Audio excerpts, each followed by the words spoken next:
Assalamualaikum warahmatullahi wabarakatuh. Kami dari kelompok 9 ingin presentasikan hasil kerja kami tentang sejarah dan peradaban Islam masa kekhalifahan Muwahhidun tahun 1145 sampai 1269 Masehi. Sebelum itu, kami ingin memperkenalkan diri dulu. Saya sendiri sebagai Ketua Teguh Saputra Tarigan dan anggota kelompok saya yaitu Resmiani, Andika Galuh Putri Ananda, dan Rizky Fadila.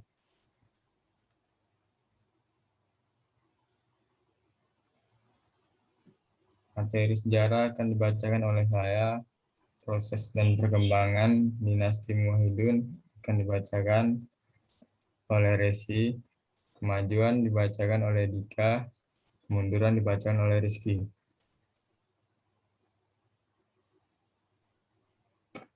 Sejarah.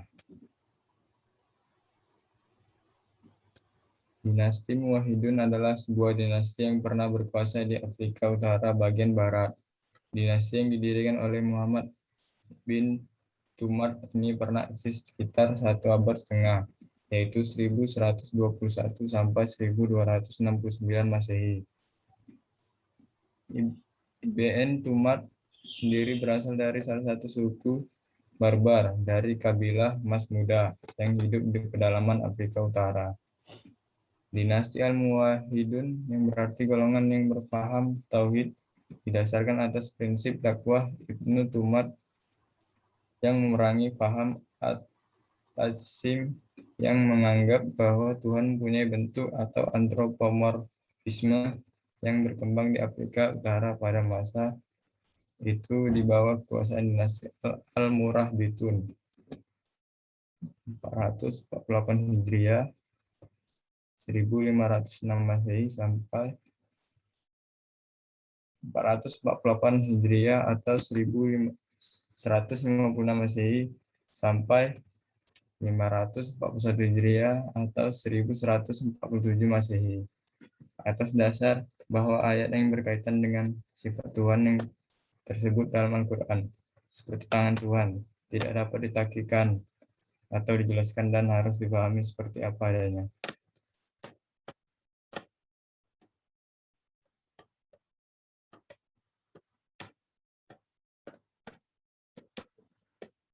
Dalam sejarahnya, Tumar adalah orang yang suka melakukan kegiatan rihla, yaitu melakukan perjalanan dalam rangka menuntut ilmu. Dia pernah pergi ke Cordoba untuk mendalami pemikiran-pemikiran Ibnu Hazm al-Andalus. Dari Baghdad, ia melaksanakan haji di tanah suci Mekah. Ia belajar kepada tokoh-tokoh sufi sehingga dia menjadi seorang sufi. Bagi Ibnu Tumar, paham al-Tazin adalah syirik. Oleh karena itu, berusaha memberantas kemusyrikan dan kemungkaran meskipun dengan cara kekerasan. Karena sikap dakwahnya yang keras, ia tidak disenangi oleh sebagian masyarakat, ulama, dan pengusaha. Dia mendapat tentangan di mana-mana. Dia kemudian diusir oleh Sultan Ali bin Yusuf bin Tashfin Marrakeshi. Meskipun dia mendapat tantangan yang banyak, tapi sejumlah suku Barbar tetap memberi dukungan.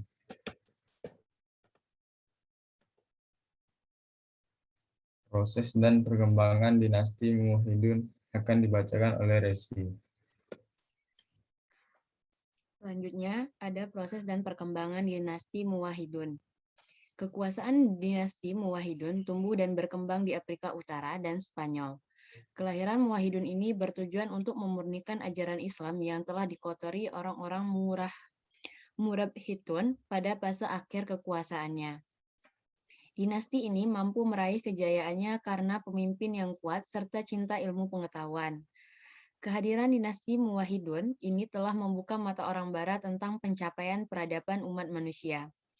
Dinasti Muwahhidun adalah sebuah dinasti yang pernah berkuasa di Afrika Utara bagian barat.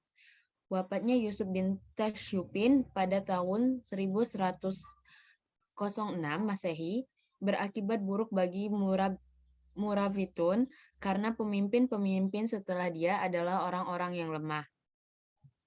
Kondisi semakin kacau ketika pemimpin Fuqa'ah dipegang oleh seorang sufi yang ekstrim dan mulai menyimpang dari ajaran Al-Quran dan Sunnah.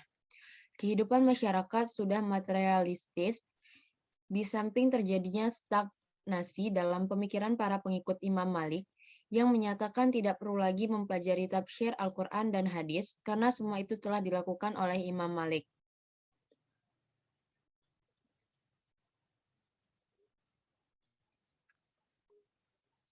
Dalam kondisi demikian, muncul Ibnu Tumart yang dari kabilah Masmudah pasca belajar dari beberapa daerah pusat penyebaran Islam, dan juga belajar kepada Al-Ghazali yang beraliran Asy'ariyah. Pada tahun 1117 Masehi, Ibnu Tumart dan pengikutnya terusir dari tempat tersebut, sehingga dia pergi ke Marakesi.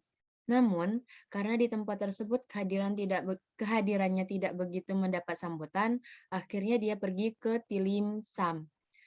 Dari tempat inilah dia menyusun kekuatan yang berwujud menjadi sebuah dinasti, ditemani oleh Abdul Mukmin yang ia dapatkan di Marakesi.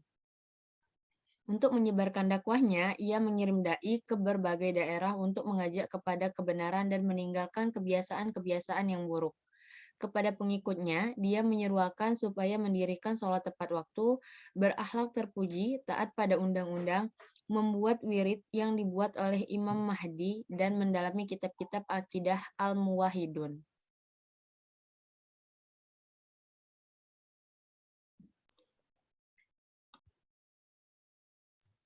Baik, kemajuan dinasti Muwahhidun akan dibacakan oleh Andika Ghani. Kemajuan dinasti Muwahhidun. Pada masa Muwahhidun, Spanyol mencapai puncak kejayaannya, terutama pada zaman Mukmin. Perkembangan peradaban Islam, terutama pengembangan ilmu politik dan ekonomi. Dalam bidang politik, dinasti Muwahhidun telah mampu menguasai wilayah Kepulauan Atlantik sampai ke daerah Teluk Gebes di Mesir dan Andalusia. Dalam bidang ekonomi, dinasti Muwahhidun telah berhasil menjalin hubungan perdagangan dengan beberapa daerah di Italia, seperti perjanjian perdagangan dengan Pisa pada tahun 1154 Masehi, Marseille, Foinse, dan Sisilia pada tahun 1157 Masehi yang berisi ketentuan tentang perdagangan, izin mendirikan gudang, kantor, loji, dan bentuk-bentuk pemungutan pajak.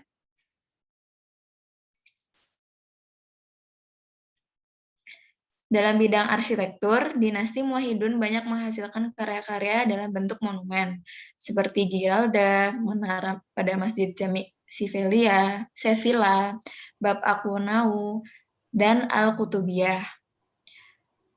Dan pada menara yang sangat megah di Marakia serta Menara Hasan di Rabat.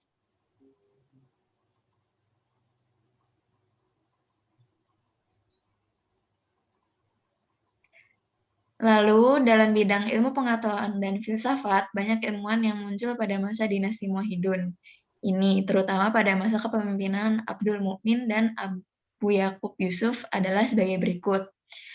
Yang pertama, ada Ibrahim bin Malik bin Mulkun adalah seorang pakar Al-Quran dan ilmu nahwu.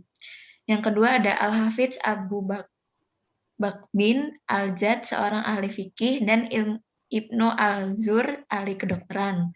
Yang ketiga ada Ibnu Bajjah pada tahun 533 Hijriah atau 1939 Masehi, seorang filosofi dengan karyanya The Rule of Solitary.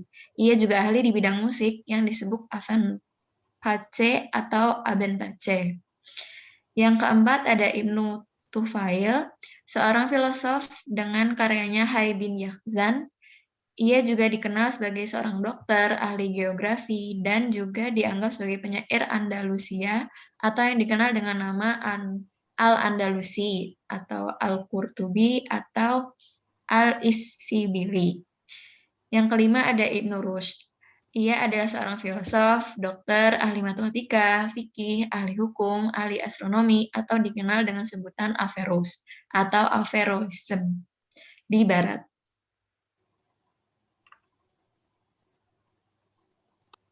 Baik, kemunduran dinasti Muwahhidun akan dibacakan oleh Rizky Fadila.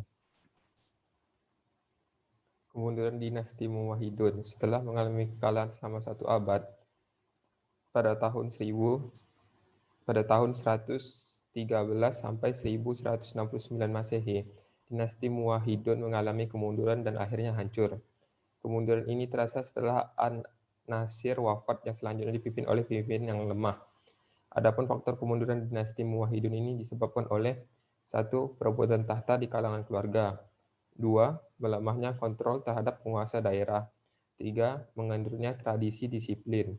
4. Memudarnya keyakinan akan kegunaan misi Al-Mahdi bin Turmat, bahkan namanya tidak disebutkan lagi dalam dokumen negara. Ada beberapa faktor yang menyebabkan terjadinya kemunduran bagi dinasti Al-Muwahhidun, antara lain 1. Faktor internal. Salah satu indikator faktor internal yang menyebabkan terjadinya kemunduran dinasti ini adalah tampilnya pemimpin yang tidak mampu menangkap peluang dan mengakomodasikan berbagai tren pengembangan, yakni ketika Muhammad al-Nasr 1184 Masehi tampil menggantikan pemimpin sebelumnya. Dengan usianya yang relatif muda, kurang lebih 17 tahun usianya ketika itu, ia belum memiliki kapabilitas serta kematangan emosional yang memadai. 2. Faktor eksternal.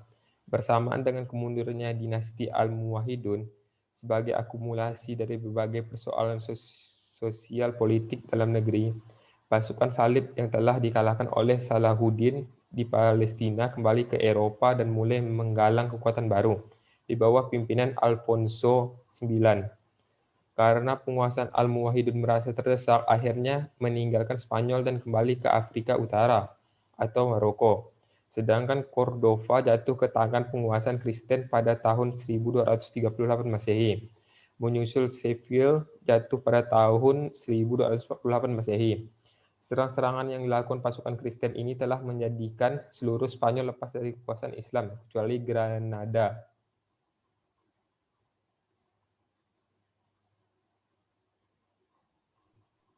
Oke, sekian dari hasil presentasi kami.